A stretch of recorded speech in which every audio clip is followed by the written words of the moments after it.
Oi, eu sou Flávia Brasileiro e esse é o canal Psicoflavinha. Hoje eu sou psicoterapeuta, mas eu trabalhei mais de 20 anos em RH. E nesse vídeo eu queria te falar de 6 comportamentos que podem estar te atrapalhando no processo de entrevista, que inclusive podem estar fazendo com que você não passe nas entrevistas e que talvez você não esteja percebendo. Isso está acontecendo com você? Então bora lá. O primeiro comportamento que eu queria falar é uma coisa que normalmente as pessoas não percebem, mas que, de novo, quem está ali avaliando, quem está fazendo uma entrevista, está observando comportamentos, está observando atitudes, principalmente está observando se aquela pessoa tem comportamentos aderentes ao da empresa. Às vezes você não é passada num processo seletivo porque o teu comportamento destoa muito do comportamento que a empresa quer para ela. E quanto mais próxima a pessoa tem desse comportamento que é comum na empresa, melhor é para que você passe ou seja aprovada dentro de um processo de seleção. Isso é uma coisa que muitas pessoas às vezes não sabem, até porque às vezes a pessoa está tão ansiosa, está tão preocupada, está tão estressada para conseguir logo um emprego que quando ela não é aprovada, ela não percebe que existem uma série de comportamentos que ela tem que podem estar atrapalhando ela nesse processo. E um dos comportamentos, principalmente feminino, é a expressão facial. Você pode às vezes não estar falando nada, e veja, eu vou até dar uma adicional aqui. Muitas vezes você não sabe porque algumas pessoas não gostam de você de início ali no primeiro contato, ou porque que você às vezes as pessoas têm uma certa resistência com você, ou talvez porque também você não está percebendo que a tua expressão facial chega antes da tua voz. E nós não temos muita consciência da nossa expressão facial. Aliás, uma coisa interessante quando a gente está gravando o vídeo aqui para o YouTube é que a gente acaba ficando muito consciente das nossas expressões faciais. E isso faz com que, inclusive, a gente fique cada dia tentando aperfeiçoar mais, porque é diferente de você estar interagindo com pessoas quando você está gravando aqui para o YouTube.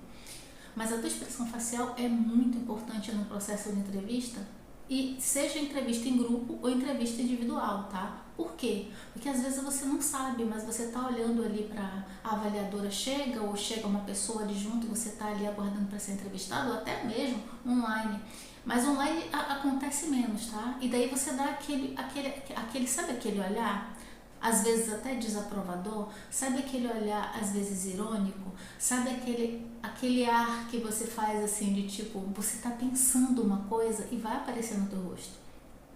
Toma cuidado se você é uma pessoa muito expressiva, porque se você é muito expressiva, alguém já deve ter te falado isso. E isso, na verdade, é importante, porque se você é expressiva, você é uma pessoa fácil de ser lida. E num processo em que você está numa entrevista, quem está entrevistando você está fazendo exatamente isso, está te lendo.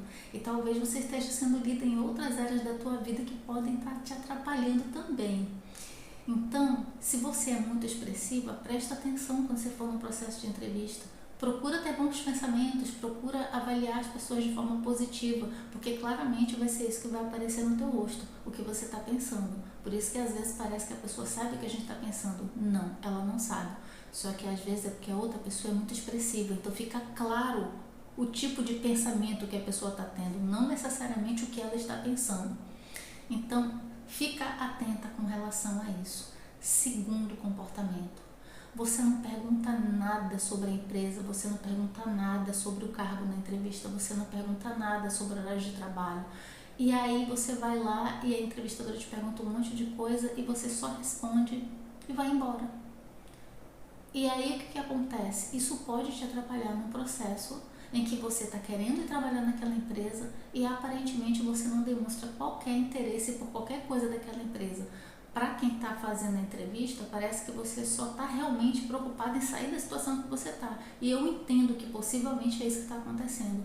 Mas é importante você ver para onde você está indo. É importante você perguntar sobre a empresa, é importante você interagir, porque uma entrevista é uma interação.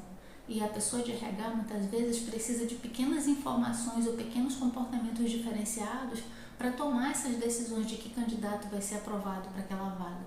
E aí, se você tiver esse tipo de percepção, de perguntar um pouco sobre a empresa, perguntar quantos anos a empresa tem, perguntar como que, como que a empresa funciona, como é que é a cultura da empresa, num processo de seleção isso pode ser muito valioso, porque vai demonstrar que você está interessada não somente em trabalhar lá, mas no lugar para onde você está indo.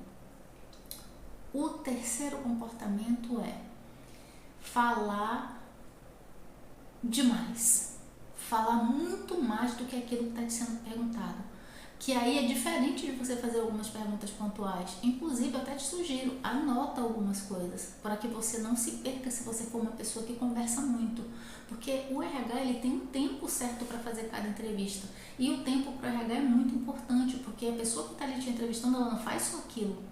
Então, se você começa a falar demais, se você começa a contar muita história, se você começa a se enrolar muito numa entrevista, isso pode atrapalhar, porque veja, se você vai trabalhar numa equipe em que a tua liderança, em que o teu chefe, o teu futuro chefe é uma pessoa mais objetiva, mais direta, isso já vai ser um fator que vai fazer com que o RH já não te veja como uma boa candidata. Por quê? Porque lembra que você tem que ser aderente àquele time, você tem que ser aderente àquela empresa. Se você for trabalhar numa empresa que as pessoas são mais diretas, são mais objetivas, e principalmente o time para onde você for trabalhar, e na entrevista você falar pelos cotovelos, o RH já vai entender que aquilo ali não vai ser uma boa adesão ao time. Você vai ser uma pessoa que vai se diferenciar demais. E isso normalmente vai cair de volta no colo do RH. Então o RH normalmente vai olhar uma pessoa que tenha características parecidas com as características do time que já existe. Porque daí é bom para todo mundo. É bom para o candidato, que vai se adaptar melhor. É bom para a liderança, que vai conseguir treinar melhor e se dar com aquela pessoa. E é bom para o time todo.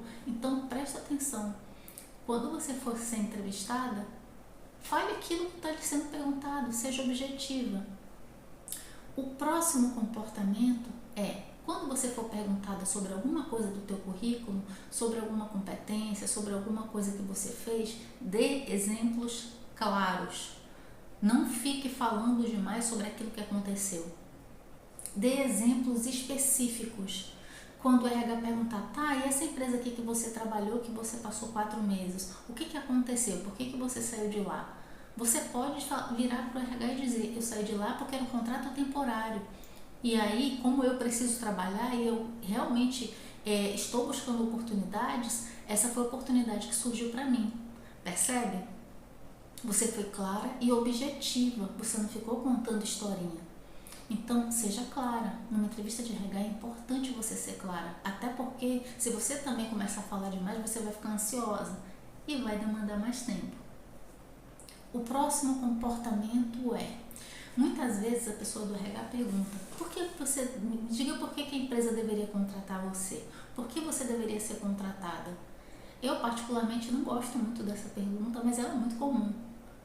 Você sabe por que você deveria ser contratado? Você sabe quais são as melhores competências? E veja, não é ser uma pessoa que não vai se atrasar, não é uma pessoa que vai fazer seu trabalho direito, não é uma pessoa que não vai faltar. Isso é o básico que se espera de uma pessoa que está sendo contratada para um cargo numa empresa. O que a empresa quer saber é, minha querida, me fala, qual é o teu diferencial? Você é uma pessoa que aprende rápido? Você é uma pessoa que pode trabalhar em funções diferentes? Você é uma pessoa que sabe lidar com uma liderança difícil? Você é uma pessoa que vai se dedicar àquilo que você se propõe a fazer e vai aperfeiçoar? Muitas vezes é essa a resposta que você precisa dar. Olha para você, avalie as suas competências, avalie naquilo que você é boa. E não é boa como pessoa, é boa como profissional. Eu quero que você faça uma lista de tudo que você sabe que você é boa profissionalmente, de tudo que você faz muito bem feito. Porque na hora que você tiver essa pergunta na tua frente, você vai poder respondê-la com firmeza, você vai ser firme na hora de responder. E o RH vai gostar muito de saber que você tem consciência de quais são as suas competências, de quais são os seus pontos altos. Por quê? Porque na hora que você for para ser uma perspectiva de ser contratada e até de ser promovida depois de ser contratada, você vai buscar se capacitar dentro daqueles itens que você já sabe que você é muito boa e você vai ser ainda melhor. Algum desses comportamentos já aconteceu contigo? Você já fez alguma dessas coisas aqui? Você já ficou tão nervosa na hora de uma entrevista que você falou um monte, inclusive coisas que não eram para te falar? Lembrei de um último que é bem importante. É quando o RH pergunta, me fale um defeito que você tem. Ai, nossa, eu também não gosto muito dessa pergunta. porque nós mulheres somos ensinadas, né, a termos um vasto leque de possibilidades de defeitos que são enxergados na gente, que a gente aceita e agrega aquilo pra gente, né? E aí não vai me dizer perfeccionista, né, pelo amor de Deus. Mas quando o RH perguntar qual é um defeito teu, imagina alguma coisa que você queira melhorar. Por exemplo, até o momento, uma coisa que eu considero um defeito meu é que eu ainda não tenho muita certeza de qual profissão eu quero seguir. E essa minha incerteza é uma coisa que eu considero um defeito. Então, quando tu for responder essa pergunta, tenta responder dentro de um campo que te deixe meio neutra, que você não se exponha nem fique vulnerável demais. Por quê? Porque isso vai te deixar ansiosa. Ou então, de novo, você vai começar a falar um monte de coisa que vai acabar te prejudicando. Porque assim, o RH não está te perguntando um defeito pessoal, de verdade não. É mais uma pergunta técnica. Então você pode dizer assim, eu tenho um pouco de ansiedade na hora que eu preciso aprender uma coisa nova, mas eu acabo indo muito bem depois que eu começo. Você fala uma coisa que não vai te comprometer no processo de seleção. Por isso que nesse vídeo aqui eu falo bastante sobre a questão de você se preparar para a entrevista. Então se prepara para a entrevista para que você não tenha esse tipo de comportamento, tá bom? Eu espero que você tenha gostado desse vídeo e se você gostou, curte, comenta, compartilha.